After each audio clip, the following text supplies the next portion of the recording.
आम खबर शामिल करेंगे। चीफ जस्टिस याहिया अफरीदी की ज़ेर सदारत फुल कोर्ट इजलास का लामिया जारी कर दिया गया।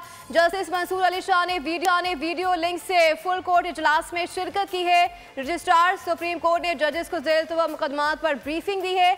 अपडेट कर रहे हैं, सुप्रीम कोर्ट में 59,191 मुकदमात ज़ेर-उल-तिवा हैं। चीफ जस्टिस याहिया अफरीदी की ज़ेर सदारत फुल कोर्ट इजलास का लामिया जारी कर दिया गया। जस्टिस मंसूर अली शाह ने वीडियो लिंक से फुल कोर्ट इजलास में शिरकत की है। रजिस्ट्रार सुप्रीम कोर्ट ने जजेस को ज़ेर-उल-तिवा मुकदमात पर ब्रीफिंग भी दी है। इस हवाले से आपको अपडेट कर रहे हैं, चीफ जस्टिस याहिया अफरीदी की ज़ेर सदारत फुल कोर्ट इजलास का लामिया जारी कर दिया गया है। जस्टिस मंसूर अली शाह ने वीडियो लिंक से फुल कोर्ट इजलास में शिरकत की है।